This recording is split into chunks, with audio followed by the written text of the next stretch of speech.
èèyàn mi ẹ wò wọ́n ní àwọn fúlàní ránṣẹ́ sí àkúrẹ́ wọ́n ránṣẹ́ sí oǹdó wọ́n ránṣẹ́ sí agége wọ́n ránṣẹ́ sí àkókò ọ̀wọ̀ wọ́n wá ń pe ìjà ẹkùn àti ìrú ẹkùn yìí pé ẹ má wò wá níran o. Wọ́n wá ní láti bí ọdún méjì tí ọ̀gá yín ti débẹ̀ yìí dílẹ̀kẹ̀ 69 trillion láàrin ọdún méjì. Ẹ wò ẹyẹyọ mi ẹ jẹ́ ká ṣe kí ni ẹ jẹ́ ká fura nàìjíríà ṣe kí ni ó ń gbóná lọ́wọ́lọ́wọ́ tá a wà yẹn wá lọ gbọ́ bí mọ́mí wa Omowunmi Lawal àbọ̀ ṣe ṣàlàyé ọ̀rọ̀ náà. wọ́n ní lẹ́ni sí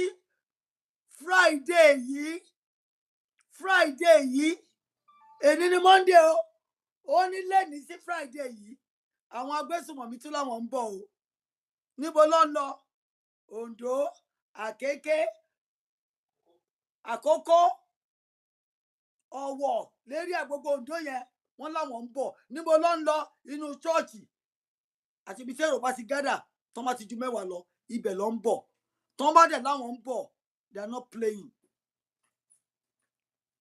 ẹ dìde o Iru Ekun OPC àti gbogbo èyí tẹ́ sọ pé ń jà fún Yorùbá nation tẹ́wálẹ̀ ní àwọn supporter bíi 50,000 400,000 ẹ dìde wọ́n ń bọ̀ lóńdó ayédàtiwa olóbùṣọ ayé náà ló máa pa ẹ́ ṣé mo ti ń kìlọ̀ fún ẹ ìpè tó tọwọ́ bọ̀ yìí pẹ̀lú Bọ́lá Muhammed ó ti gbé kú wọ Oǹdó tí ògo bá ṣe ń jẹ́ tọlọ́run ó máa wà nù casualty tó máa wá ìwọ àti Seyi Makinde wọ́n láwọn agbésùnmọ̀mí níwọ làwọn fẹ́ wá rí mo ti sọ fún ẹ pé máa wọlé tó ẹ wà ó gbọ́ràn ni ó fẹ́ ṣèfẹ́nú ẹ kí ló fi yàtọ̀ sí olódò ọdẹ 5 and 6 ní olórí burúkú kan náà ni à ń pariwo pé a fẹ́ lọ Ọ̀yọ́ ń pariwo Oǹdó ń pariwo Èkìtì ń pariwo ìwọ ní Àtíkù Abubakar àwọn ọmọ tó ń pa yín àwọn ọ̀gá tó ń pa yín àwọn tó gbé Boko Haram wọlé ni wọ́n fẹ́ bá ṣe presidential nonsense ikú máa pa àwọn náà ni o bẹ́ẹ̀ ṣe ń gbé kú wọlé wá bá wa lọ́lọ́ máa dá padà sákàtà yín.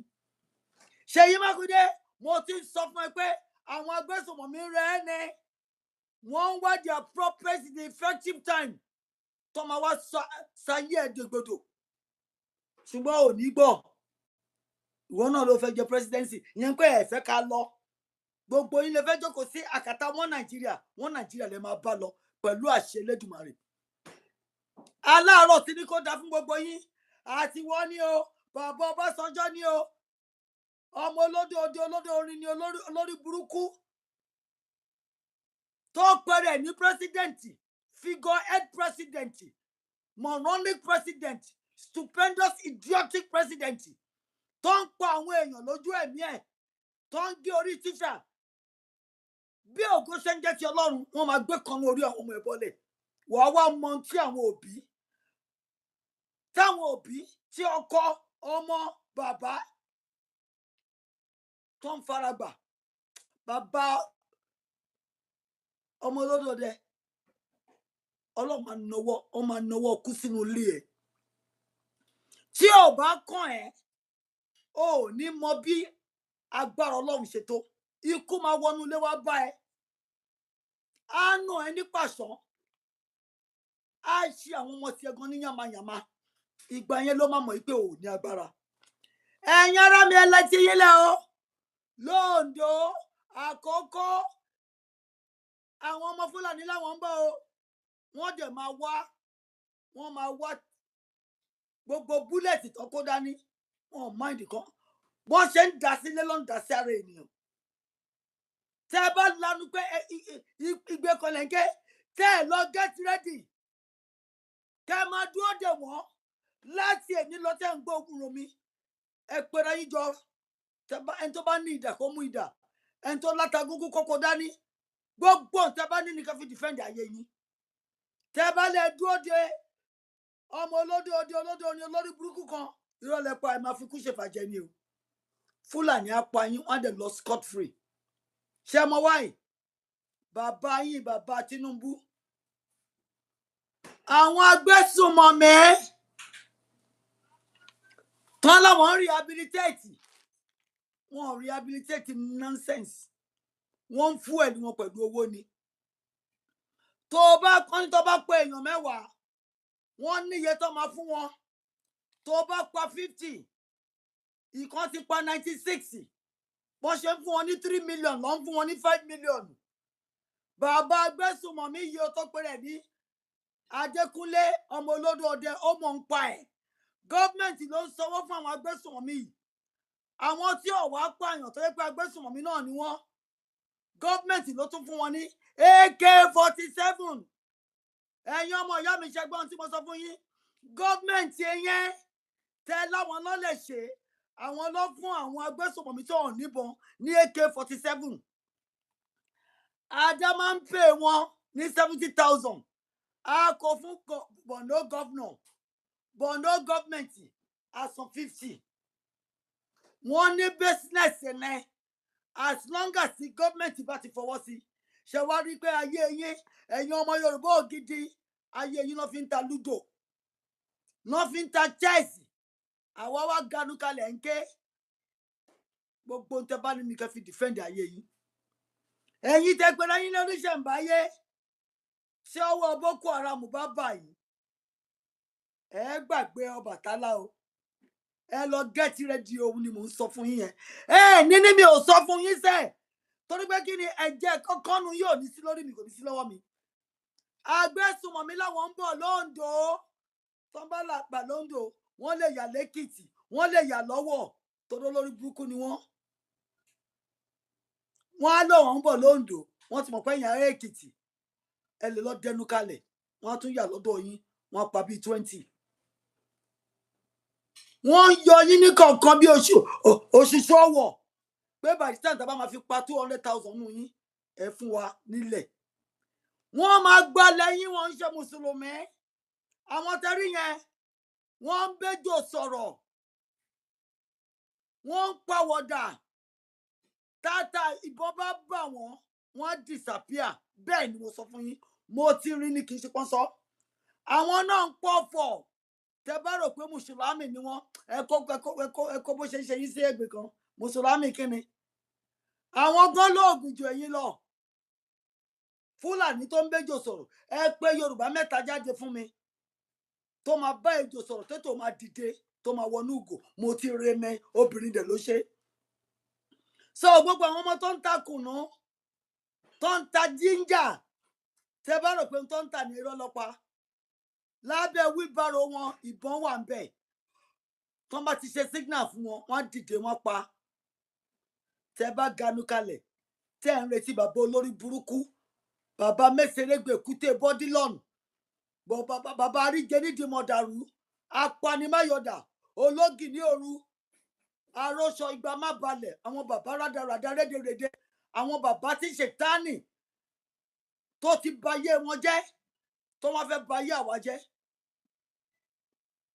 tó tán ni mo sọ o ẹ yá dìde yìí tí ò bá lówó ata ẹ ta aṣọ yín kẹ lọ fi ra ata gúngún kẹ gbé sílé ẹ̀yin tẹ taṣọ yín ẹ lọ ra àdá Jésù ló sọ bẹ́ẹ̀ ní Lúùkù ìwé Bíbélì mímọ́ orí 22 ìyẹn ló ń pè ní chapter 22 ẹsẹ̀ 36 ìyẹn ló ń pè ní verse 36 ó ní wọ́n tó ní idà tó ní sọ́ọ̀dù lọ taṣọ ẹ kó ra kan èmi ní tẹ́ ẹ bá aláṣọ tẹ fẹ́ tà ẹ ta góòlù yín o ẹ̀yin ìyá abiyamọ ẹ lọ ta góòlù yín kẹ́ ráìdà kì í ṣẹyọ kan tẹ́ bá lọ́mọkùnrin ilé kẹgbẹ́ kọ̀lé lọ́wọ́ tẹ́ bá lóbìnrin kẹgbẹ́ fún lọ́wọ́ kọ́kọ́ yín náà mú tiẹ̀ dání kẹ́yìn náà mú ti ń dání tán bá bí ìyá láyà wọn rẹ tán bá ti kọ́nẹ̀kún ní kẹ́mi lọ sí wọn bẹ́ẹ̀ ni ó ti di woro sí woro tẹ́ bá dákẹ́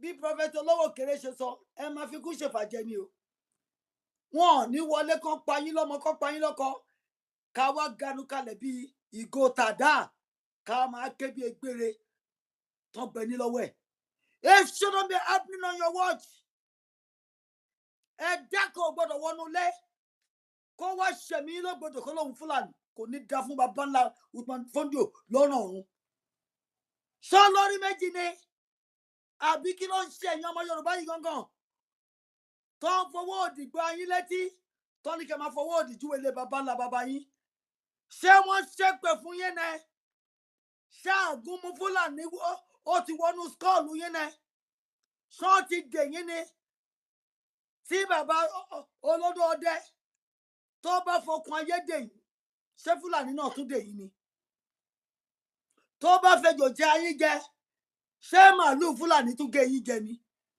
àbí kí ló ń ṣe gbogbo yín tẹ́ ń hùwà bí ẹni pé ọpọlọ ó ti sùn sawdust náà kó síbẹ̀ ẹ ti gbọ́n tí mo sọ láti èní lọ sí Friday àwọn agbésùnmọ̀mí àwọn ọmọ Fúlàní àwọn ọmọ utumandamfodio mọ́dára wọn láwọn tún ń bọ̀ àwọn ń bọ̀ lóńdó Oǹdó lé Oǹdó ẹ̀gìn ayé dá sí wọ́ o ayé máa pa ẹni tó bá dìde lẹ̀ ayé máa polúmọṣú ẹ mo ti sọ fún ẹ pé association fellowship wa àti Bala Muhammed àti Waziri Ibrahim Waziri kò lè yangbọ́n o kò lè yọrí sí rere o ó máa bá ẹ níbi tí ò dáa ayédatiwa o ṣé David ayédatiwa ni wẹ́ o kì í ṣe David wọ́n ṣe orúkọ sọ fún ẹni nítorí David alágbára ni nínú ogun ìwọ wá jókòó kalẹ̀ wọ́n ń pa àwọn ọmọ èèyàn ẹ wọ́n ń pa àwọn ẹbí ẹ lọ́tún lọ́sì ó wá láyé dá sí wa ayé ti ba ayé ẹ jẹ́ ayé ẹ ò dá o ayé ẹ ò dá o ayé dá sí wa àwọn alálẹ̀ ti ba ayé ẹ jẹ́ ayé ẹ ti bàjẹ́ ó ti polúmọṣọ tó bá jẹ́ kí àwọn agbésùnmọ̀mí wọ Oǹdó kọ́ pẹyọ kọ́kọ́ pa méjì ikú burúkú ló máa pa ìwọ náà ikú gbọ́dọ̀ ló máa kú bí ògo ṣe ń jẹ́ ti Ọlọ́run tó o bá dìde kó gbé security tó lágbára dìde wọ́n ti sọ pé àwọn ń bọ̀ o ò nílò gbọ́ o òun lèmi náà dẹ̀ tún sọ fún ẹ yẹn olówó òkèrè ti gbé jáde òun ni mo tún sọ fún yín yẹn o ẹ̀yin ọmọ Yorùbá ògidì ẹ̀yin ọmọ ìyá mi nínú ẹ̀jẹ̀ àwọn Fúlàní ń bọ̀ lóńdó Àkókó Àkúrẹ́ ẹ dìde o Omowunmi ló ń pè yín o Dr. Lawal ló ń sọ̀rọ̀ o ẹ dìde kẹ́ gbọ́ mi o kẹ́ ṣe warrantation ní kíákíá ní mọ́sámọ́sá ẹ dìde bàbá Tinubu oníkòmọ́kòtọ́ ṣó máa kó security lọ sóńdó tọrọ apparatus yín security apparatus yín owó federal government ló wà olórí burúkú ṣé wọ́n ní federal government àbí Bello Matawalle tó ń gba ransom tọ́jọ́ ń pín olórí burúkú yẹn bàbá Tinubu ó mọ̀ pé Borno ó ń pín àwọn agbésùnmọ̀mí wọ́n lè ń ra ìbọn fún àwọn agbésùnmọ̀mí bàbá Tinubu o bàbá Tinubu o ọmọ olódò ọdẹ o apanimayọdà ọmọ àlè ọmọ Yorùbá tó bá jẹ́ ọmọ Yorùbá ni ẹ́ olórí burúkú ọmọ Yorùbá ni ẹ́ ó lè jẹ́ ọmọ Yorùbá tó bá wá jẹ́ àwọn ọmọ Yorùbá ni ẹ́ tó ń ṣayé wa légbodò àwọn alálẹ̀ máa fà ẹ́ lọ lọ́jọ́ àìpé ni àwọn alálẹ̀ máa yí dànù fún ẹni àárò ẹ ti da ó dàbíi pé ọ̀sán ẹ̀ wọ́n ń gẹ̀rẹ́ sí ẹ̀ alẹ́ ò ní sunwọ̀n bàbá Tinubu àwọn alálẹ̀ máa yí dànù fún ẹni tọmọtọmọ nítorí bó ṣe ń fikú pa àgbàlagbà ló ń fikú pa ọmọdé ọmọ ọdún méjì wà nínú igbó lọ́yọ̀ọ́ ṣèètì bàbá máṣírégbé bàbá oníkòmọ́kòtọ́ ajẹ lójú onílé jẹ lójú àlejò ó fẹ́ kọ́mọ Yorùbá support ẹ bọ̀ tó ń kì sí àṣà àwọn Fúlàní tó ń pa wá ayé ò ní múná dénú ìwọ gan ò ní kú síbi tẹ́ aṣọ ẹ wà o níjọ́ tí kú náà bá máa dé àjòjì ló máa wà wọ́n máa fi pákó gbé ẹ wálé ni fáwọn ẹbí ẹ kọ́ lọ jù ẹ sínú ilẹ̀ẹ́lẹ̀ tó bìlọ́ǹtò kídìí lè jẹ́ wo bàbá rádaràdá rédèrèdè mẹ́sẹ̀rẹ́ gbé bàbá olórí burúkú onínàkúnà olè olójú àgámá lizard tó ń ranjú mọ́ wa ojú tí ò ní feeling ojú tá a rí kọ́kẹ́ nígbà tó ń pa 200 people apànìyàn ní ẹ bàbá Tinubu Ọlọ́run máa pa ẹ́ ni àwa kọ́ la máa pa ẹ́ ọ̀tọ̀ Ọlọ́run á pa ẹ́ torí Ọlọ́run ló dá ẹ òun ló máa mú ẹ lọ. ẹ̀yin ọmọ ìyá mi jẹ́ kí n tún sọ fún yín ní ìsìn ni o. ó ní láàrin ọdún méjì tí bàbá Tinubu wọ orí àpèrè yẹn bàbá Tinubu ti yá 69 trillion 69 trillion naira. ẹ̀yin ará mi ṣe gbọ́ wọ́n wá ní 69 trillion tí bàbá Tinubu ti yá ó ju gbogbo owó tí Nàìjíríà yá in 55 years lọ. ẹ̀yin ará mi ṣe gbọ́ owó tí bàbá Tinubu yá láàrin ọdún méjì ó ju owó tí gbogbo Nàìjíríà yá in 55 years. In 55 years. ṣe rí ọmọ onínàkúnà ọmọ onígbèsè tẹ́ pè ní bàbá yín ó máa jẹ yín run ni. ikán ni bàbá Tinubu o ló kọ̀ sí ni o palmer worm ni bàbá Tinubu o oníjẹkújẹ onínàkúnà onígbèsè ọmọ ìyá alábàárù tó wá dórí oyè tó ń tẹ báṣubàṣu ọmọ tá àmọ́ bí tó ti ṣorí burúkú wá ọmọ tá àmọ́ bàbá ńlá bàbá ẹ̀ ọmọ olórí burúkú ni bàbá Tinubu bàbá rádaràda ni. 69 trillion ni bàbá Tinubu ti yá láàrin ọdún méjì ó ju gbogbo owó tí Nàìjíríà yá in 55 years lọ. ṣe ni pé olórí burúkú ó ti tàlú mọ́ wa lórí. ó ti tàlú mọ́ wa lórí o. ẹ̀yin àgbààgbà Yorùbá níbo lẹ wà? wọ́n ti ń polúṣọ ayé àwọn ọmọ yẹn dákẹ́. Mr. Segun Oshoba, former governor of Ogun State, ẹ lè lẹ́ẹ̀mọ́ tó ń ṣẹlẹ̀ ẹ tún support Tinubu nítorí owó tẹ máa gbà ẹ̀yin bàbá rádaràda. nígbà táwọn lọ́wọ́ wà láyé sọ́bìyà aláya yín re kẹ máa sọ̀rọ̀ rádaràda tẹ̀ ń sọ. ó mì ní pé ẹ̀wà grounded rọ́lẹ̀ ń pa. ẹ ṣe táwọn lọ́wọ́ alábòsí alábàgàbègbè nìyí. bẹ́ẹ̀ ni mo sọ Mr. Segun Oshoba ẹ̀yin bàbá rádaràda rédèrèdè tówó ti jàrá bẹ́ẹ̀ mi yín. ẹ máa jẹ gbogbo ilé ayé aṣiwèrè lọ́lọ́run pè yín ó lè máa kówó yẹn jọ ẹ̀mẹ́ tó máa jẹ́. Mr. Segun Oshoba 5 and 6 níyín pẹ̀lú Tinubu o. ẹ wo bó ṣe ń pa wọ́n ní Ogun State yín ẹ wo orí burúkú tí Dàpọ̀ Abíọ́dún yín ń dá ọmọ olódo apanimáyọ̀dà olóbùsàn ọmọ wọ́n fi ń ṣépè fọmọ. ẹ jókòó síbẹ̀ àdúrà mélòó ọ̀rọ̀ mélòó lẹ ti fi bá Dàpọ̀ sọ̀rọ̀ tó ń ṣòṣì bí ẹran aṣẹ́wó. ID camp ọmọ Yorùbá ọdún ẹ̀ ló sì bẹ̀rẹ̀ o. ẹ lọ wo àwọn ọmọ tó wà lóògùn tán ti kó wọn lọ sí Benin Republic tán sá lọ tí Fúlàní ti gbalẹ̀. àlọ́ lórí burúkú lẹ́yìn ọmọ àlẹ́ Yorùbá yìí. olóbùsọ nìyẹn wọ́n ń pojú lọ́wọ́ ọmọ Yorùbá. ẹ ń ra Cadillac ẹ ń ra pléènì ẹ ń jó lórí grave. bó ṣe máa pa àwọn ọmọ tiyín náà nìyẹn. tó máa bá ìyàwó yín sùn lọ́fẹ̀ẹ́ lófò tó máa gé wọn lọ́rùn. tẹ́ ẹ bá ti ní kán máa pa wá lọ́sàn-án lóru bó ṣe máa pa ẹ̀yin náà nìyẹn. tọ́n bá pa yín wá pọ̀ ọmọ yín tọ́n bá pọ̀ ọmọ yín wá pọ̀ ọmọ yín tọ́n bá pọ̀ ọmọ yín wá pa ìbátan yín. kẹ́yìn náà lè mọ bó ṣe rí lára. ẹ ṣẹ̀ṣẹ̀ bẹ̀rẹ̀ ni o. àwọn alálẹ̀ ti dìde wọ́n ti bẹ̀rẹ̀ sí ní bá yín jà. wọ́n máa ṣídìí yín síta.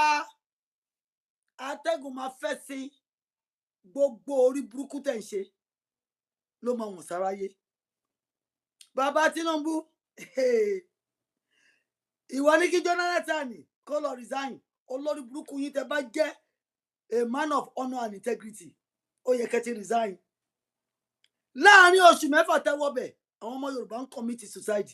wọ́n ń bẹ́ sínú omi torí bí tẹ́ bá wọn dé tẹ́ sáyé di kò ṣeé gbé mọ́. ẹ ti sáyé di kò ṣeé gbé fún àwọn ọmọ Yorùbá mọ́. bàbá rádaràda rédèrèdè ó dẹ̀ bímọ tiẹ̀.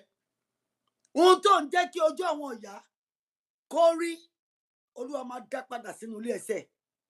àwọn ọmọ tí wọ́n gan bí wọ́n máa rí gómọ̀ ṣàdáyà. Ìyà tó fi ń jẹ àwọn ọmọ aláìní, àwọn bàbá wọn, àwọn ìyá wọn, Olúwa máa dá padà sínú ilé ẹ̀.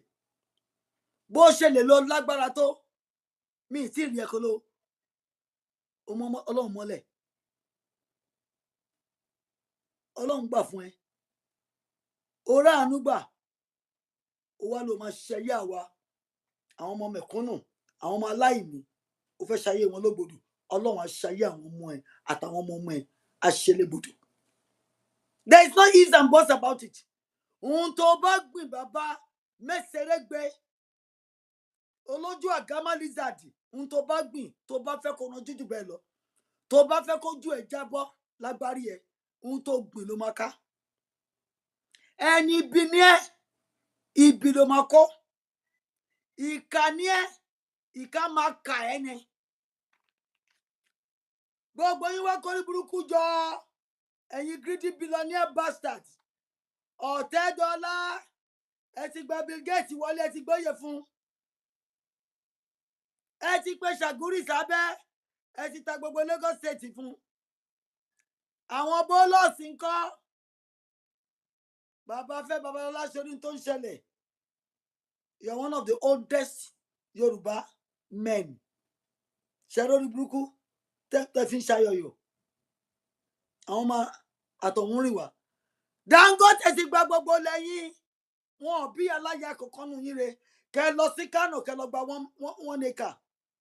Tán bá fún yín, ọdún kejì ló máa gbé orí yín bọ́lẹ̀. Ẹ wá ń jùrù dí tẹ̀lé Dangote. Látijọ́ tó ti ń pa yín, kí ni Dangote sọ? Látijọ́ tó ti ń pa àwọn ọmọ yín, kí ni Adóbàyèrò sọ? Ẹ̀yin òpònú, àdàgbà ẹ̀ nílàákàyè. Látijọ́ tó ti ń pa ọmọ yín, kí ni Làmídò Sànúsí sọ o? Òun ṣàdẹ̀ tún kàwé. Ṣùgbọ́n kò kíá, torí pé wọ́n fẹ́ gbalẹ̀ baba ńlá baba yín. Ẹ̀yin ọmọ àlè, ẹ wá ń jùrù dí tẹ̀lé wọn. Ẹ̀yin ọba ń lọ sí Sokoto, ẹ lọ dọ̀bálẹ̀, ẹ lọ forí ẹlẹ́ dọ̀bálẹ̀ fákísà. Àkísà ẹlẹ́gbin kó bàjẹ́ fún gbogbo yín. Àwọn alálẹ̀ ò ní ṣàánú yín o, torí pé ẹ ti gbàbọ̀dè fún wa. Tí Fúlàní bá wọlé dé, wọ́n á gbadé lórí yín, wọ́n á gbé ọrùn yín bọ́lẹ̀. Wọ́n ti ń wọ́ ọba jáde, wọ́n ti ń fi òkò fọ́ lórí. Wọ́n á gbé orí ẹ̀yìn bọ́lẹ̀, wọ́n á gbé sínú igi, wọ́n á gbé lọ sí TikTok pé ká wo àwọn ọba wa o. Ọba àgàbàgebè, àwọn ọba onímọ̀nàfìkì alábòsí. Ẹ ní lọ láláì gbèrè ẹ̀ṣẹ̀ yìí. Ẹ má gbèrè ẹ̀ṣẹ̀ yín. Ẹ ṣẹ̀ṣẹ̀ bẹ̀rẹ̀ ni. Ẹgbọ́n tí mo sọ fún yín, ẹ ṣẹ̀ṣẹ̀ bẹ̀rẹ̀ ni. Ẹ̀yin kan máa rí wẹ́ẹ́. Ẹ máa dé sẹ̀lẹ̀, ẹ ní rògo. Ẹ ti kàgbákò. A ti wá wọ ṣòkòtò kan náà pẹ̀lú yín. A máa gbé yín dé International Criminal Court. Career criminal ló pọ̀ ní junú yín o. Àti bàbá yín, bàbá mẹ́sẹ̀rẹ́gbẹ́, bàbá Fọláṣadé, bàbá Ṣèyí, Odúmẹ́gu Ojúkwu allegedly, supposedly, probably. Bàbá Zainabu, bàbá Abibat tó ń ṣòṣì nínú Yọ́ọ̀kì. Ó ti ya wèrè síbẹ̀. Ẹ̀san ló ń ké o, bàbá Tinubu. Ẹ̀san máa ké lórí yín. Gbogbo àwọn ọmọ tẹ́ sọ́jọ́ ọmọ aláìní, tẹ́ sọ wọ́n dolòṣì, tẹ́ pa Bàsírà mọ́ wọn lẹ́rẹ́, Olúwa máa gbẹ̀san ẹ̀ lórí àwọn ọmọ yín. Ọlọ́run máa gba ẹ̀san gbígbóná. Ó ti lẹ́yìn tẹ́ ń pa ọmọ mẹ̀kúnnù, tẹ́ ń pa wọ́n lẹ́kún, tẹ́ sọ yá wọn di okó ọ̀sán gangan. Ọlọ́run máa pa yín ni o. Bàbá Tinubu, ẹ máa retí idà Ọlọ́run nínú ilé yín. Ẹ máa retí idà Ọlọ́run. Àtàwọn àpábí oyin ni o. Àtàwọn wèrè wíkẹ́ ni o. Àtàwọn Fẹ́mi Gbàjàbíàmọ́lé, Gbàjàbíàmọ́ṣì, Gbàjàbíàmọ́ràn.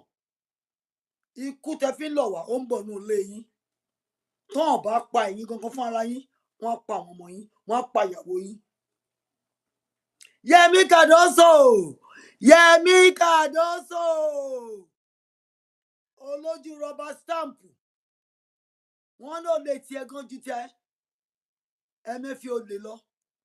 Ó ti tọwọ́ bọ̀wé pẹ̀lú bàbá Tinubu. Ẹ ti ná 69. ẹ ti yá 69 trillion láàrin ọdún méjì. Ẹ̀yin gan wọ̀ sí ju prodigal son lọ o. Ọmọ onínàkúnà first class. Mother of ọmọ onínàkúnà. Ọmọ onínàkúnà 4.0. Ẹ ti tọwọ́ bọwọ́ ojú ìjọba. Ẹ ti sọ di gbẹ̀wù dání. Ẹ wá fẹ́ sọ wá, ẹ fẹ́ ṣayé wa, ẹ fẹ́ polúṣọ ayé wa. Àwọn alálẹ̀ ló máa fà yín lọ lọ́jọ́ àìpé. Cardoso, wọ́n ti lọ pònú ni ẹ́. Ibi tó ponú dé, o ní advice tó máa fún bàbá Tinubu. Ẹjọ́ ń tọwọ́ bọwọ́, ẹjọ́ ń jí. Àwọn alálẹ̀ ló máa fà yín lọ o. Èmi kọ́ mi ì lágbára. A pe àwọn alálẹ̀ kí wọ́n bá wa fà yín lọ.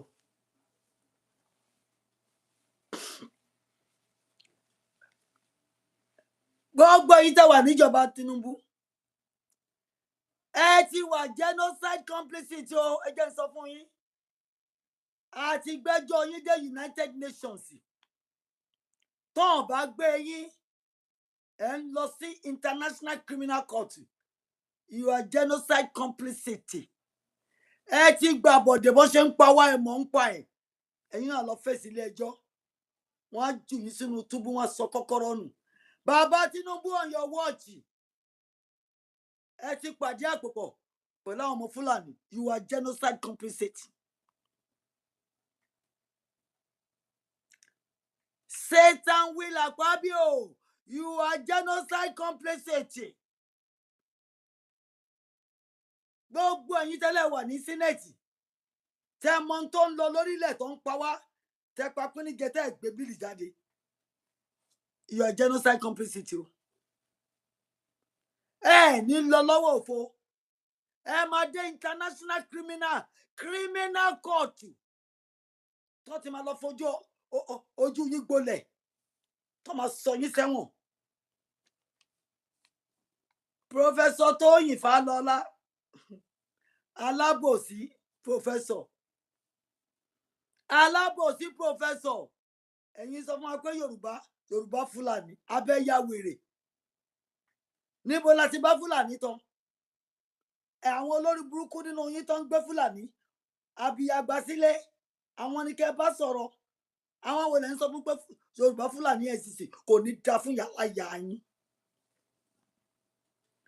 Professor Fálọlá. Ibi tẹ́ kàwé dé tẹ́ ní làákà ìdè nìyẹn. Nígbà tó lórí burúkú yín tẹ́ ti pàdé àpòpọ̀ mọ́ Fúlàní. Lẹ́sẹ̀ rò pé Yorùbá Fúlàní ni yín kò ní da fún yín. Bẹ́yìn gan ò ṣọ́ra ṣe. Gbogbo ẹ̀yin ẹ̀dá sí olórí burúkú Fúlàní ló máa gbórí yín bọ́lẹ̀ at the end of the day. Àwọn demonic association tẹ́ ń bá Fúlàní ṣe. Tẹ́ ti ta gbogbo nǹkan ní yín, gbogbo dúkìá yín. Tẹ́ ti gbélé dúkìá Fúlàní lọ́wọ́. Àwọn alálẹ̀ máa mú yín lọ ní ọjọ́ àìpé. So Professor Tóyìn Fálọlá, ẹ gbé ẹnu yín dání. Kò sí tó ń jẹ́ Yorùbá Fúlàní. You are either a Yorùbá or you are a Fúlàní. Ẹ̀yin olórí burúkú. Ẹ̀yin olórí burúkú ọkùnrin tẹ́ fẹ́ wọn sílé asábíàgbá. Boko Haram ló ń bí fún yín o. Boko Haram ló ń bí fún yín. Àwọn ọmọ apànìyàn. Àwọn ọmọ tó hàn ní níbẹ̀rù Ọlọ́run. Tó hàn ní nífẹ̀ẹ́ àwọn èèyàn wọn. Òun lẹ bí torí ìyá wọn. Torí ìyá wọn apànìyàn làwọn ẹbí wọn. Ní mi ò sọ fún yín o. Ẹ̀yin APC. Ẹ̀yin ló ń pè ní perverted association. Afflicted association. Ẹ fẹ́ máa payé àwọn èèyàn run. Afflicted perverted committee. Ẹ gbọ́, ẹ̀yin ni afflicted perverted committee. Ẹ wá fẹ́ forí burúkú ti yín. Orí burúkú inú yín ó ti bà tòde jẹ́. Ẹ fẹ́ wá gbé ọ̀ràn lé wa lórí.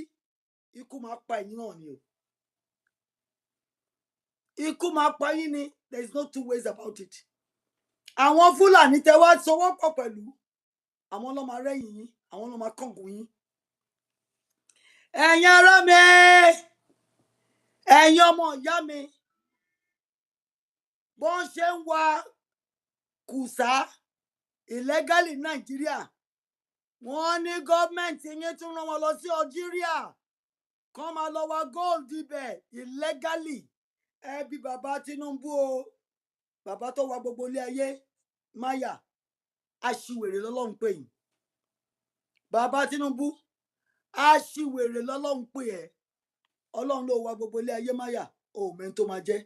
Má wá máyà, àwọn ọmọ Ọlọ́run ló máa jẹ́ gbẹ̀yìn. Ẹ̀yin ọmọ ìyá mi tẹ́ ń gbé sí bàbá Tinubu, á pa yín, á tún jẹ jollof rice lórí yín. Ṣé rí i pé ojú ẹ̀yẹn kò change? Bàbá tún mú Ògún as president, kò kérí. Kò ké nígbà tán pa 200 ní Kwara. Mo ti rí president Barack Obama tó ké nítorí pọ́n pọ́ ọmọ yẹn kan. Olórí burúkú bàbá Tinubu, ojú ẹ̀ dàbí ojú ṣètánì. Ó ti fẹ́ jẹ ojú, ó ti kìbọnú ẹ̀jẹ̀. Bàbá Tinubu ti mẹ̀jẹ̀, ó ti sunú ẹ̀jẹ̀. Mo gbọ́ pé lẹ́yìn àti Aláàfin máa ń mẹ̀jẹ̀. Èyí olórí burúkú. Tẹ́ bá ti mẹ̀jẹ̀ àwọn ọmọ mẹ̀jẹ̀, Fúlàní máa mẹ̀jẹ̀ àwọn ọmọ tí náà. Ṣé ẹ gbọ́ ẹ̀yin ará mi? Government of Nigeria London Egisi bàbá Mẹ́sẹ̀rẹ́gbẹ́ Adékúnlé ọmọlódó orin ọmọlódó ọdẹ, bàbá tó yẹ kán ti fòkò forí ẹ̀ sọnù. Wọ́n sponsor illegal mining ní Algeria, North Africa nìyẹn wà o. Wọ́n ti wá ti Nàìjíríà, kò tẹ́ wọn lọ́rùn, wọ́n tún lọ sí Algeria. Ibrahim Traore ó ti sọ yí pé ọmọ bàbá Tinubu Seyi Tinubu wọ́n rọ́wọ́ ẹ̀ nínú kùsà tàwọn náà o. Illegal mining ní Burkina Faso, mo ní tó bá ti rí jù sẹ́wọ̀n ni ó lè nìyẹn. Téèyàn bá mọ́lẹ̀ àìdàkẹ́ jù sẹ́wọ̀n àbí kẹ́ ṣe bó ṣe ń ṣojú. Bàbá Tinubu ọmọ yín gan máa dẹ́wọ̀n. Ẹlẹ́wọ̀n lẹ́yìn fún ara yín, ọmọ ẹlẹ́wọ̀n náà lẹ́bí. Tọ́wọ́ Burkina Faso bá gbà á, èmi á kọ lẹ́tà sí Burkina Faso kó jù sẹ́wọ̀n, kó sọmọ yín sẹ́wọ̀n. Ẹ̀wọ̀n tẹ́yìn bàbá ẹ̀ ti yẹ kẹ́ ti ṣe l'Amẹ́ríkà tẹ́ ẹ ṣe, ọmọ yín á lọ ṣe ní Burkina Faso. Ẹ̀yin bàbá rádaràda, ṣé n tẹ́ fẹ́ filẹ̀ fáwọn ọmọ yín nìyẹn? Posterity tẹ́ fẹ́ filẹ̀ nìyẹn? Kán máa jalè, kán máa lọ́ọ́ lu onílù, kán máa lọ wá kùsà, kán máa lọ wá diamond. Àlólórí burúkú ni yín. Ẹni àánú lọ́lọ́run pè yín. Aṣiwèrè lọ́lọ́run pè yín. Aṣiwèrè lọ́lọ́run pè yín. Lẹ́ẹ̀dẹ́lẹ̀ ayé ẹ̀ ń wá ọrọ̀ jọ, ṣùgbọ́n kò sí yín kankan nù yín tẹ́ máa dúró jẹ. Abacha ò dúró jẹ tiẹ̀, bàbá Tinubu ẹ̀ ní dúró jẹ. Gbogbo ẹ̀yin octogenarians tẹ́tí ní 80 tẹ́ ń wò wá pé kán máa pa wá, ẹ ní kú síbi tá a sọ yín wà o. Bàbá Fẹ́ Babalọ́lá, bàbá wọn lẹ́kìtì, Èkìtì kété, bọ́n ṣe ń pa ojúlówó ló ń pọba. Ẹ dákẹ́. Ẹ̀yin lè fún 10 million ní King's College ní London, ẹ lè fi 10 million naira help àwọn ọmọ ìlú yín. Àgbà òṣì ní yín sẹ̀. Ẹ dẹ̀ fẹ́ káyẹ alẹ́ yín sàn yín jòwúrọ̀ lọ. A máa wò bálẹ̀ yín ṣe máa sàn yín. Ẹ̀yin bàbá rádaràda, bàbá yànnàyànnà, játijàti. Ẹ ní kú, most of you ẹ ní kú síbi tá a sọ yín wà. Ẹ gbé plane yín, a lọ jábọ́lẹ̀ ní Algeria, a lọ jábọ́lẹ̀ níbikíbi tó bá fẹ́ jábọ́lẹ̀. Ó ti ṣẹlẹ̀, ó tún lè ṣẹlẹ̀. Àjọ bí gúgúrú, ṣé báyìí náà ń pa wá ni? Ẹ gbé plane ẹ ti rò pé ń sá lọ. A balẹ̀, wọn ò ní rè nǹkan náà yín mú jáde ń bẹ̀. Ẹ ṣẹ̀ṣẹ̀ bẹ̀rẹ̀ ni o. Ẹ ti rúgí oyin, ẹ ní dẹ́sẹ̀lẹ̀, ẹ dẹ̀ ní rògò. Ẹ gbà bẹ́ẹ̀ fún mi ṣe sọ fún yín. Àwa ti kọ lẹ́tà bá a ṣe ń kọ sí Anthony Guterres tóun náà ò tí ì dá wa lóhùn. Bẹ́ẹ̀ là ń kọ sí Jens Stoltenberg of NATO, National Alliance Treaty Organization. A ti kọ sí ọmọ àlè Djibouti tó wà ní African Union ECOWAS àmọ̀ pé useless torí pé kíni bàbá Tinubu ni chairman yín ó ti dè yín gbogbo yín ló ti dè mélòó nu yín ló lè sọ̀rọ̀ Ibrahim Traore nìkan ló láyà ọmọ Ọlọ́run tó dúró tó sọ fún bàbá Tinubu pé òun á help sí bàbá Tinubu lóhùn ẹ̀yìn nídìí help ẹ̀ pé òun fẹ́ kí ìyà túbọ̀ jà wọn aráàlú dáadáa ṣẹ́ni pé ló bú sàn ní bàbá Tinubu ọmọ inú ẹ̀ nìyẹn o Traore ò tí ì pé 40 ó ń ṣe bí ọmọ tó jáde ní ọgbọ́n àti òye bàbá Tinubu ò fẹ́ yá ọgbọ́n kò fẹ́ yá ọgbọ́n lò lọ́wọ́ Traore ọmọ tó ti ṣùgbẹ́ ìdànù ẹ̀yin ará mi láláì lọ sógun 2.2 million of àwọn èèyàn wa ọmọ Yorùbá ni ọmọ Benue ni ọmọ Plateau ni wọ́n ti kidnap tán wà ní ID camp nsìnyìn 2.2 million àjagun abẹ́lé o orí burúkú táwọn gọ́ọ̀mẹ̀ntì yìí ń support nìyẹn tán bá rehabilitate wọn owó ló ń kólé wọn lọ́wọ́ o àwọn tí ò níbọn bàbá Tinubu á tún fún wọn ní AK-47 ẹ̀yin tẹ́ ń gbèsè lẹ́yìn ẹ máa jọba pínnú ìyà yẹn ni ẹ máa jọ bàbá Tinubu pín nínú òṣì nínú àbámọ̀ nínú àgbákò gbogbo èyí tẹ́ ń support bàbá Tinubu tẹ́ ẹ mọ̀ pé ó ń pa wá lọ́sàn-án láàárọ̀ tẹ́ lóhùn ló máa ṣe ọmọ olódò ọdẹ fún wa ní independence kò ní nǹkan kan tó máa fún yín ju ikú lọ ikú ni bàbá Tinubu máa gbé lẹ́yìn lọ́wọ́ ọmọ onínàkúnà tó ti yá 69 trillion owó tí gbogbo Nàìjíríà ò yá in 55 years bàbá Tinubu ó ti yá ó ti fàyè wá ó ti fi gba dọ́là ó ti fi gba pounds IMF ń sọ pé kí leléyìí ẹgbẹ́ Amina Mohammed ọmọ Fúlàní ọmọ British Fúlàní ẹgbẹ́ Professor Ibrahim Gambari ọmọ Fúlàní ẹ ṣáà gbé gbogbo wọn síbẹ̀ Nuru Ribadu ọmọ Fúlàní Bello Matawalle ọmọ Fúlàní Kashimu Shettima ọmọ Fúlàní Isa Pantami ọmọ Fúlàní gbogbo àwọn tẹgbọ́ síbẹ̀ tán di agbára mú ọmọ Fúlàní Kyari ní NNPC ọmọ Fúlàní ẹ wá la ayé yín láyọ̀ bàbá Tinubu Ọlọ́run máa bá yọ yín jẹ́ ni o gbogbo tó ń dùn mọ́ yín nínú Ọlọ́run máa gbà lọ́wọ́ yín torí ẹ̀ ń kó ìbànújẹ́ wá bá wa ikú òṣè àrùn ó máa wọlé tó yín náà wá èpè máa mọ́ yín o gbogbo yín tẹ́ bá ládùúgbò èpè lẹ́nu ẹ bẹ̀rẹ̀ sí ní fún bàbá Tinubu because ó máa pa ayé yín run ni ó fẹ́ pa ayé yín run ni ẹ̀yin èèyàn mi òun ni mo sọ fún yín yẹn tẹ́ bá wá dákẹ́tẹ̀ ní bàbá yín rẹ̀ ohun tó bá wù ní kó ṣe mo ní kò sí tó kù mọ́ torí mo ti sọ fún yín bàbá Tinubu máa pa anybody killable òun gangan ló ń gbé yín fún Fúlàní bó ṣe ń bá ìgbì wọn ní 4.5 billion ló ń fún wọn ní $7 million gbogbo ẹ̀yin Nigeria institutions ṣe dìde Nigeria Labour Congress níbo lẹ́wà Nigerian Union of Teachers ìkànnù yín lọ́sẹ̀ ìgbórí ẹ̀bọ́ lẹ́yìn o ǹjẹ́ jáde kẹ́ sọ pé ẹ̀ lè ṣe eléyìí gbà ẹ dákẹ́ mẹnẹmẹnẹ bí omi inú ìṣàsùn wọn máa tún tó gbé mi inú yín o ẹ jáde kẹ́ daṣẹ́ lẹ̀kẹ́lẹ́ ẹ̀ ṣe mọ́ ṣùgbọ́n ẹ fẹ́ máa gbowó owó tí ò repo sínú mọ́tò owó tí ò lè bọ yín lóṣù kan bọ̀ táwọn ọmọ wọn fi 1 million tó fi ń ra champagne láàrin ìṣẹ́jú mẹ́wàá ṣẹ́ráyé yín lóde níbo lẹ́yìn NBA wà Nigeria Bar Association Mr. Fẹ́mi Fálànà Mr. Túnjí Àbáyọ̀mí o gbogbo ẹ̀yin professors bàbá Wọlé Ṣóyínká sórí bí ibi táyé Nàìjíríà dé lójú ẹ̀mí ẹ̀ lójú àpèrè ẹ̀ àwa wí tán òun tẹ̀lé bàbá Tinubu lọ sí Badagry Brazil ṣe rí pé ayé yìí gan ti polúmọṣó.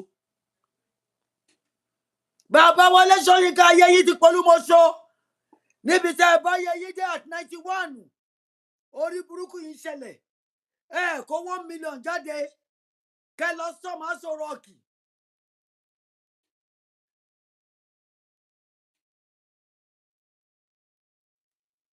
Nígbà tí Rwanda ṣẹlẹ̀ United Nations máa kóyàn lọ síbẹ̀ Kofi Annan ó máa preside over it ṣùgbọ́n wọn ò fẹ́ kí ó ṣẹlẹ̀ nítorí pé àwọn náà ní interest wọ́n ní tó ń jẹ lórílẹ̀‐èdè wa níjọ́wọ́ ní Britain kó dìde tó lọ́ máa help. ṣe ti rí Britain tó sọ sí inú wọn ń dùn torí pé wọ́n mú epo lọ́fẹ̀ẹ́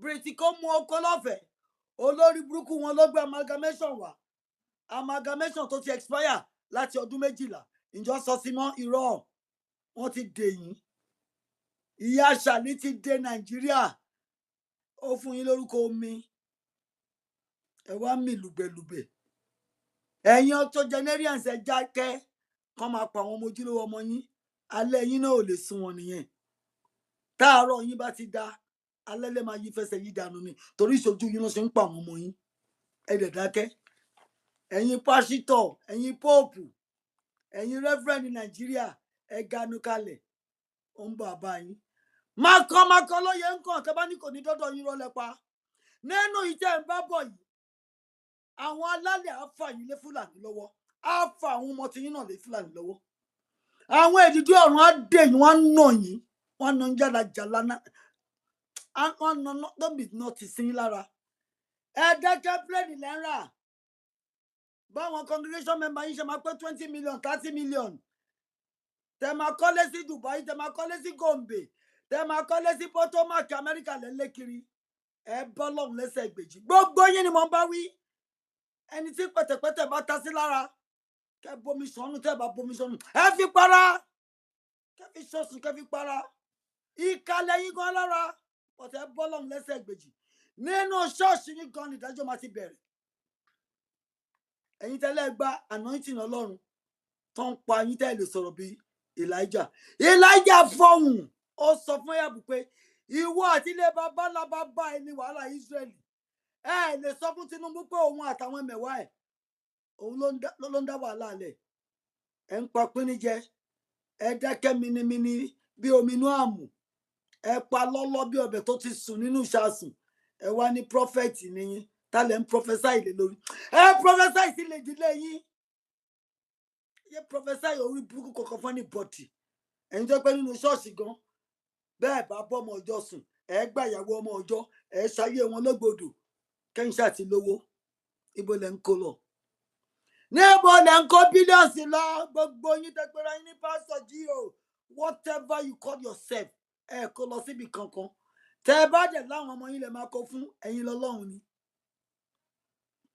gbogbo èyí tí Ṣàgàrí jí ṣọ́ráyè kó lẹ̀ fọmọ kan nígbà tó ọmọ márùn-ún ti polúṣo lójú ayé ẹ̀ èmi ò mọ bọ́lọ́run ṣe máa sọ̀rọ̀ yín bọ̀tí ẹ̀ kó lọ sí anywhere aṣiwèrè lọ́lọ́run pè yín ó ní ẹ wo àwọn aṣiwèrè wọ̀nyí tó fi ilé ayé kó ọrọ̀ jọ ẹ wá gbogbo ẹ̀ máyà ẹ ń fi ẹ̀jà ọmọ pẹ̀kúnnù ẹ kó lọ sí any burger place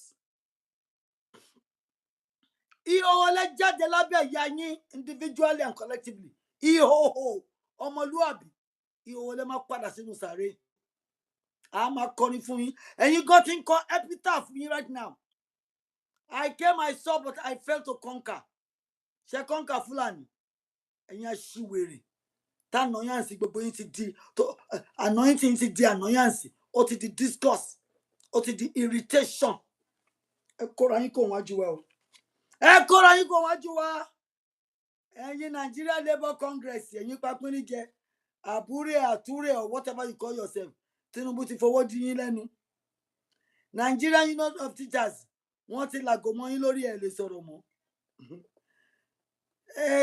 Jonathan Obele Jonathan you want to come back as a president are you crazy Are you stupid? Mo mọ̀ pé ológógó rí olóní ẹ but mi rò pé ó ya wèrè débẹ̀. Mo mọ̀ pé ológógóró ni ẹ. Ìwọ àti Wike ológógóró máa sà níyín. Ṣùgbọ́n tó ò bá ya wèrè wàá tún lọ fẹ́ ṣe president. Yìí tó ṣe tó kó àwọn ọmọ Ṣíbọ̀kì mọ́ ẹ lórí. Mélòó lórí gbà nínú àwọn ọmọ Ṣíbọ̀kì kó tó lọ? 11.2 billion tí wà àtìyàwó ẹ jí kò tí ì tó yín. Ẹ fẹ́ sọ di 20 billion. Dollars mà ní. Níbo lẹ kó sí? Ẹ̀yin olórí burúkú mẹ́sẹ̀rẹ́gbẹ́ gbogbo yín lẹ ti ṣòṣì. Gbogbo ẹ̀yin politicians in Nigeria olórí burúkú ṣòtúnṣọ́ ni yín. Lórí àpèrè yín ikú àtàrùn lẹ fi ń ṣe ìlú. Ìlú ti padà sí 14th century. Kò sí iná, kò sómi, kò sí títì, kò sóúnjẹ, kò síṣẹ́. Ẹ wá ń ṣòṣì. Ẹ ń parade, kò sí motion, kò sí movement. Inú yín wá ń dùn sóṣì. Ọlọ́run ló máa banú yín jẹ́ o. Ẹ gbọ́ bí ṣe sọ fún yín. Ìbànújẹ́ máa kan ẹ̀yin náà lọ́tùn lósì. 2.2 million people in IDP tá a jagun kò ń ṣe third world war, first and second world war ńgbà tán jà. 2.2 ò mà wà in IDP. 1 million wọn ò mà kú. Nigeria ti ṣorí gbé, the poorest nation in the world, the dirtiest nation in the world, the most unsafe country in the world.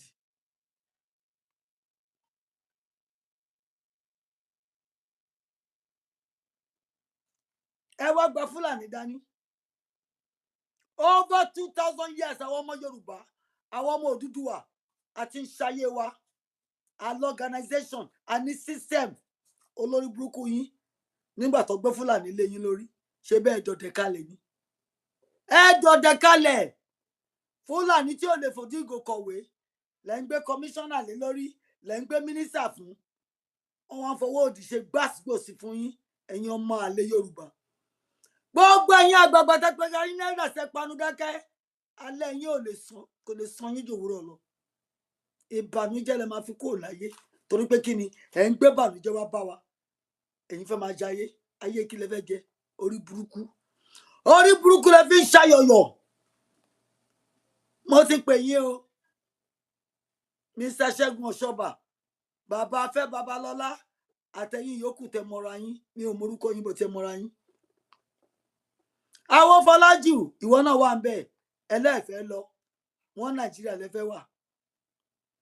Jimoh Ibrahim, wọ́n lọ sọ̀wọ́ di wọ́ọ̀tì. Ambassador to United Nations. Wọ́n máa dá ẹ padà ni. Wọ́n máa dá ẹ padà. Amina Mohammed, òun ló máa rí ẹnké ọmọ Fúlàní ni.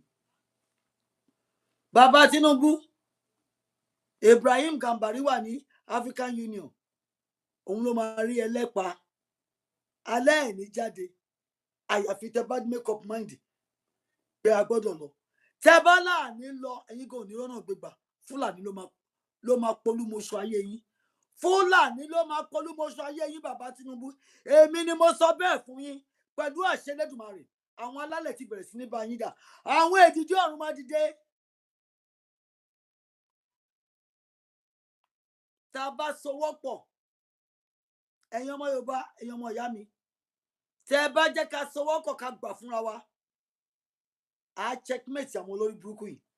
Bọ̀tẹ̀ méjì ó tó mi, ó bá mi ń bẹ̀ ni. Tá a bá bá yẹn, tá a bá gbé dání, a ní lọ sẹ́ni wíà.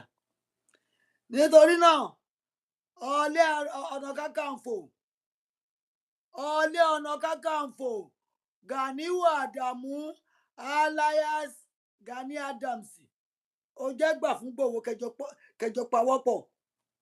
Mo jù lọ, ọmọ abẹ́ mi ni, kò tó mi, ẹjẹ́ foríkorí.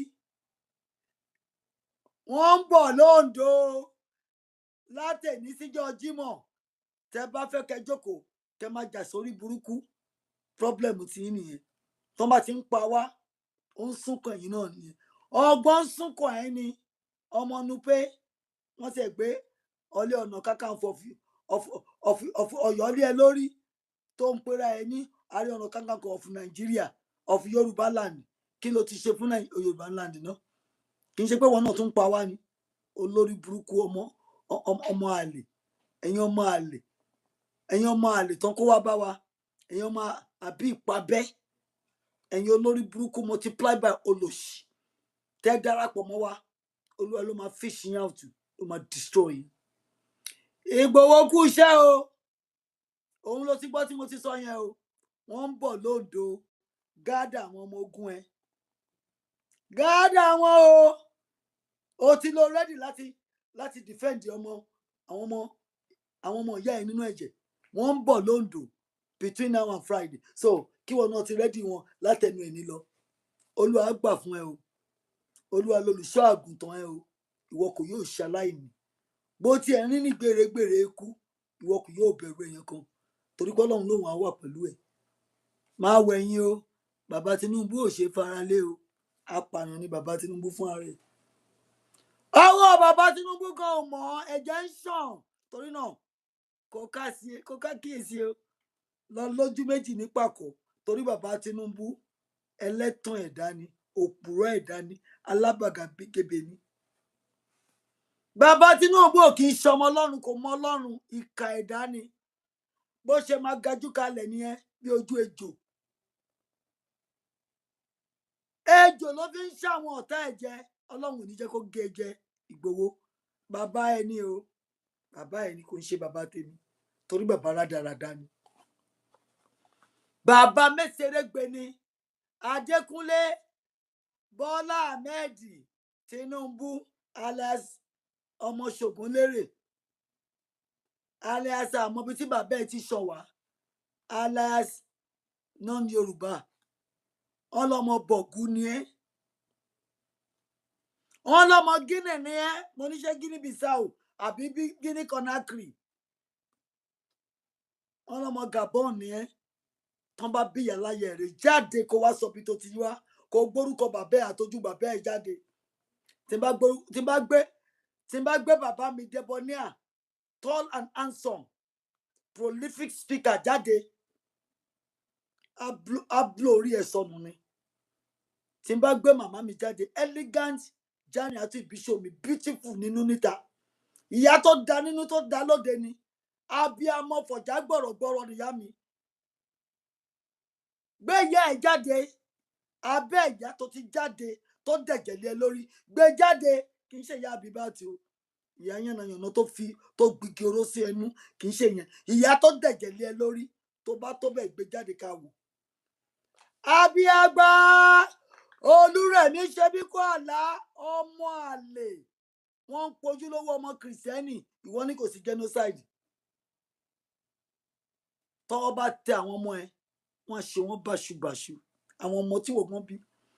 Nítorí òun fi ayé wa wégbodò, ó jókòó kí wọ́n pẹ̀lú ọkọ ẹ̀ kẹforí lórí, kẹfì àyà lú àyà, ẹni kan máa pa wá lọ.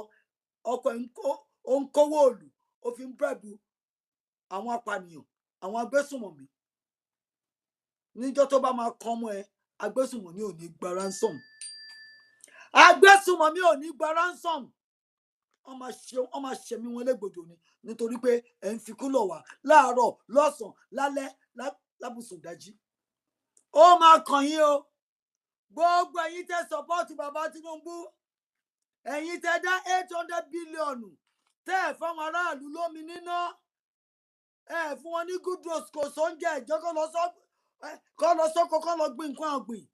Ẹ wá dá 800 bílíọ̀nù ẹlẹ́fẹ́ fi ṣe campaign. Ikú ló máa pa gbogbo yín dànù, àrùn máa wọlé tọ̀ yín, ìmí máa gbé lẹ́sọ̀dẹ nínú yín, ojú yín máa fọ́ dànù. Tó lórí burúkú ni yín, owó gidi kẹfì ran àwọn ọmọ ìlú lọ́wọ́, wọ́n máa ṣàdúrà fún yín. Ẹ lórí burúkú bàbá Tinubu lẹ́fẹ́ fi gbé lárugẹ kó lè wọlé second term. Tó bá wọlé second term, òfò àti ìbànújẹ́ ló máa fi lò.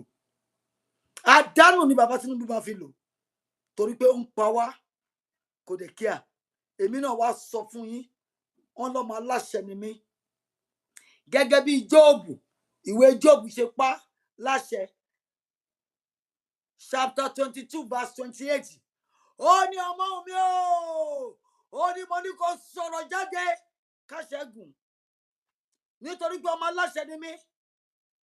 mo sọ̀rọ̀ jáde bàbá Tinubu kì í ṣọmọ Nàìjíríà mi ìdẹ̀rù pé ọmọ Yorùbá ni yín nítorí náà mo sọ̀rọ̀ jáde lẹ́nu pé gbogbo agbára ejò gbogbo agbára okùn gbogbo agbára ẹjọ́ tẹ́ fi ń dè wá mọ́lẹ̀ tẹ́ fi ń pa wá tẹ́ dájú wa mo rí kí gbogbo agbára yẹn kó dòfo lẹ́nìí pé gbogbo ọmọ yín kó dòfo bàbá Tinubu tẹ́ bá yọ sí wa lọ́ọ̀kan kẹ́ pàdé áńgẹ́lì Ọlọ́run kó ṣayé balẹ̀ tẹ́ bá ń bọ̀ lẹ́yìn wa ká àwọn òjìji ọ̀run kan sòkò kalẹ̀ kan fi fọ́ orí yín dànù bó ṣe máa rí nìyẹn bàbá Tinubu ẹ máa pàdé ìjàngbàdì Ọlọ́run ẹ̀yin gò ní rí bá ti ṣe ẹ̀ ní rọ̀nà gbégbà aláàárọ̀ tí ní kó dá fún yín alálẹ̀ máa yí dànù ni ní rí bá ti ṣe ní sùn kó ń wojú yín o ní gbádùn ewé ojú omi ò kí ní sinmi bàbá Tinubu o ọmọ ọlọ́dọọdẹ Adékúnlé ọmọ ọlọ́dọọdẹ ní nísinmi ṣe fún wa nísinmi ni ṣe jẹ́ ká ló ń jẹjẹ lásìkò ẹni tó jẹ tàárọ̀ kò rí tọ̀sán jẹ ẹni tó jẹ tọ̀sán kò rí talẹ́ jẹ bàbá Tinubu ẹ máa jẹ wọn máa ṣunú rẹ àwọn ọmọ yẹn á jẹ wọn máa run wọn nú wọn máa bì wọn máa tọ̀ ẹ ti wugi oyin àwa gan ti kẹsẹ̀ á ti wọ ṣòkòtò kọ́nà pẹ̀lú yín á ní gbà fún yín á ní kú fún yín á dẹ̀ ní give up á ti jọ wọ́ o bàbá Tinubu nínú ìtabadé yìí ẹ ti rugi oyin ẹ wojú mi dáadáa èmi lọmọwùnmí Àmọ̀kẹ́ Adé ọmọ jẹrin àtúbíṣọ mi ọmọ Èkó ọmọ Ibrahim Adéyẹmí nísàlẹ̀ Èkó nílé elétò òdìbò mo jáde tán fún yín bàbá Tinubu pé àwọn èdìdí ọ̀run máa bẹ̀rẹ̀ sí ní dè yín àwọn alálẹ̀ máa fà yín lọ bàbá Tinubu lọ́jọ́ àìpé orúkọ ọmọ tẹ́ǹgẹ́tẹ́ ní Bọ́lá ní Bọ́lá ńlẹ̀ ọlátẹlẹ báyẹn Olúwa máa gbà lọ́wọ́ yín orúkọ ọmọ ọlọ́mọ Ṣàyíbù àbí kí lórúkọ bàbá Bọ́lá bàbá olórí burúkú tó ta sátífíkẹ́ẹ̀tì ọmọ ẹ̀ fún yín tó ta bá sátífíkẹ́ẹ̀tì fún yín Olúwa máa polúmọṣọ yín ni o bàbá Tinubu èmi ò sínú àwọn obìnrin tó máa bẹ̀rù yín abiyamọ fòjá bọ̀rọ̀bọ̀rọ̀ ni mí mo bí tèmi mi ò ní jẹ́ kí Fúlàní bá mi pa. ẹ̀yin wá gbé wa sẹ́nu kú ẹlẹ́yin lórí wa olórí búṣán ni yín orí burúkú lẹ gbé dání Ọlọ́run dẹ̀ máa ba orí yẹn jẹ́ mọ́ yín lórí ni á fi òkò fọ́ fún yín bí ògo ṣe ń jẹ tọ́lọ́ mi ò bẹ̀rù yín bàbá Tinubu tó bá fẹ́ ṣe kẹ́ lọ ṣe bring it on èní kọ́ lẹ́tí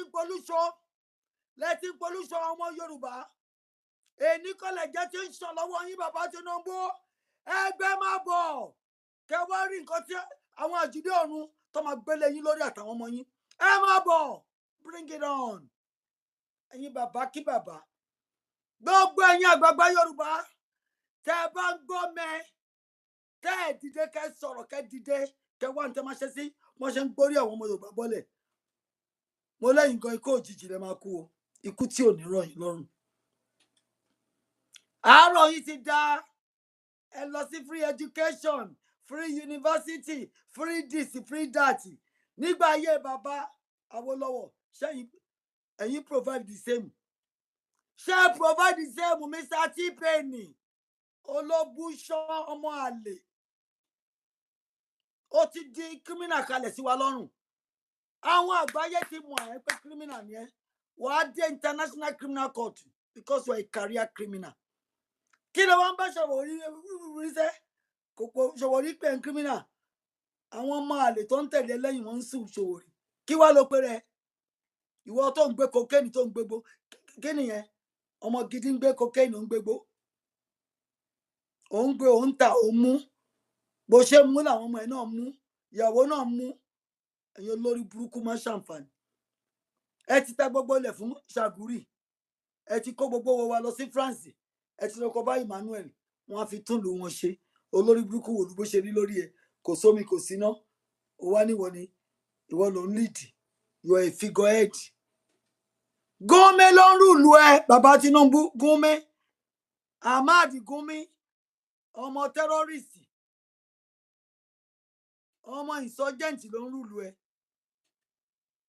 látijọ́ tó ti ń pààyàn igbákejì ẹ ṣe bọ́mọ bọ̀ lónìí Borno ló ń san 50,000 fáwọn agbésùnmọ̀mí every month.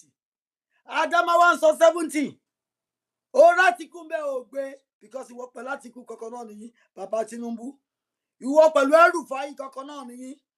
Ìwọ pẹ̀lú Rotimi Amechi. Àwọn ọmọ àlè táwọn ìyá wọn ti lọ fọ bòjó ná. Rotimi Amechi àti El-Rufai àtẹ̀yìn bàbá Tinubu lẹ́gbẹ́ Boko Haram wọlé. Ẹ mọ mọ́ ṣe wọlé. Ẹ wá ní kó máa lọ lọ́wọ́ òfo. Wọ́n á pa àwọn ẹbí ẹ̀yìn náà.